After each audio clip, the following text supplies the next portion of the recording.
Howdy all, this is Shane, and I was going through my gear room and I came across some of my microphones, and this is what I pretty much use when I record my albums and also when I play live. I also do use a combination of Mark, our drummer's microphones as well, but this is my collection.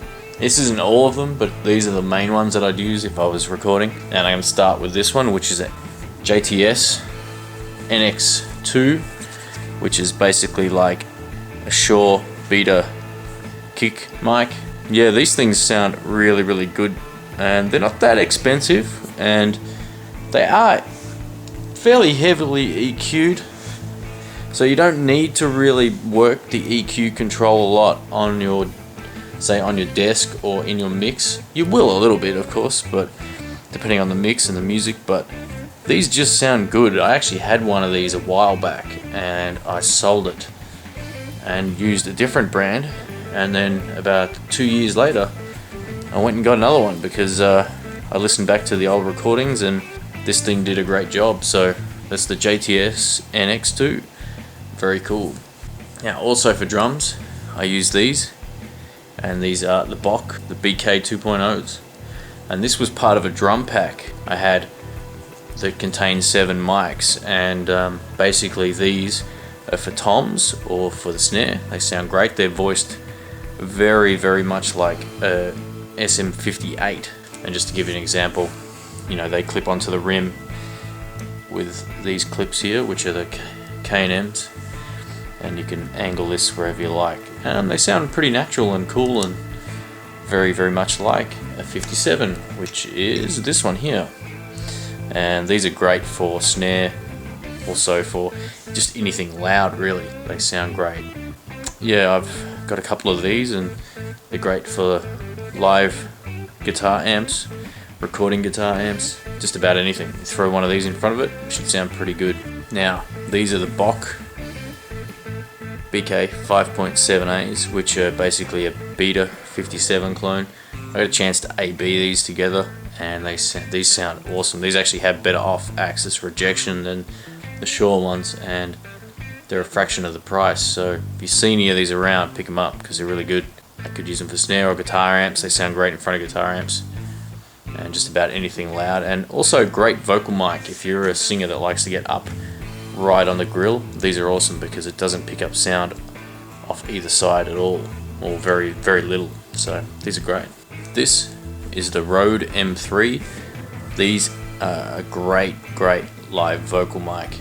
While you can use them for recording, and I do use them for recording, I usually put one under the snare or on the hats, or just I use these in a different way. If I've got a cymbal that sounds kind of bright and weird, I'll try this mic because it is a little bit darker than some of the other mics, but only in a good way. And these are really, really cool. I use these for, like I said, live performance when I'm singing. I also use them for guitar amps, and so just a versatile mic. And these are Australian made and they're a really good price. The only thing that sucked about these was they don't label their control here, which is the only thing. So if you don't read the instructions, you don't know what the in-between position does or the top one. It's not really that hard, but that's the only thing that I would have liked to have seen, a little notch or a 1, 2 and 3 on there or something. So yeah, they're cool. And that's basically like a cheaper version of one of these, the Rode NT3s. Now these I've used as overheads. I've used them as vocal mics in the studio recording other bands.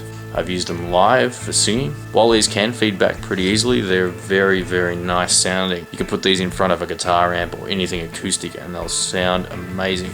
Like I said, an awesome all-round microphone, very bright in the good way and very clear, and it's up there with a Rode NT2A, which has been my main vocal mic, and I've also used this as an overhead mic because it does have dual diaphragm, but it's not stereo.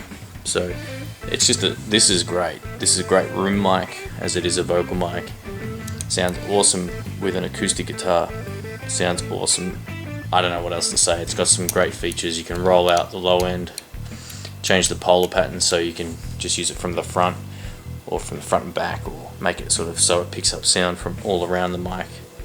And it's also got a pad down here, so you can pad the sound down to -5 or 10 dB below 0, so that's really cool. And if you're wondering, this is like a cheaper version of this, but the great thing about this is it sounds different and not in a crap way. If you want just a killer acoustic microphone for guitars and vocals, I'd choose this. If you want something you can use live in front of guitar amps and cymbals, I mean, this sounds great in cymbals, but just for other types of cymbals and crashes and stuff, this one's really good. They're both awesome. And hiding over the back are these little condenser mics. These are pencil condensers. I'd use these in a live recording situation where I don't want a lot of spill. I can use these in close proximity to, say, the cymbals or the hi-hats, which that's what they're designed for. They don't sound great further away from a sound source. The closer you get, the sort of better they are. They don't have a high input, so you can get them quite close to things, and they're really quite good. And the off-axis rejection, meaning it doesn't pick up a lot of sound from either side, it has to be coming from the front, is great. So these have been really handy. I've got a pair of them, and these were made by Bach. They actually came in the pack I had with this, and yeah, they've been really good. So I guess that's what I'd use for most of my projects. I might use a combination of mics. Say if I'm recording a guitar amp, I might use a 57 close, and then I might even use an NT3 further back, or might even use this at a distance. And I've done that a few times. And then I've also just used a 57 on the amp because it sounds good. Now what I'm going to do soon is go through some of these mics properly and record a 5 or 10 second pass with each of them. I'm going to show you how they all vary from each other. So yeah, if you're into microphones, stay tuned, because I'm going to have a play through all of them and show you what they sound like. So stay tuned. Thanks for watching.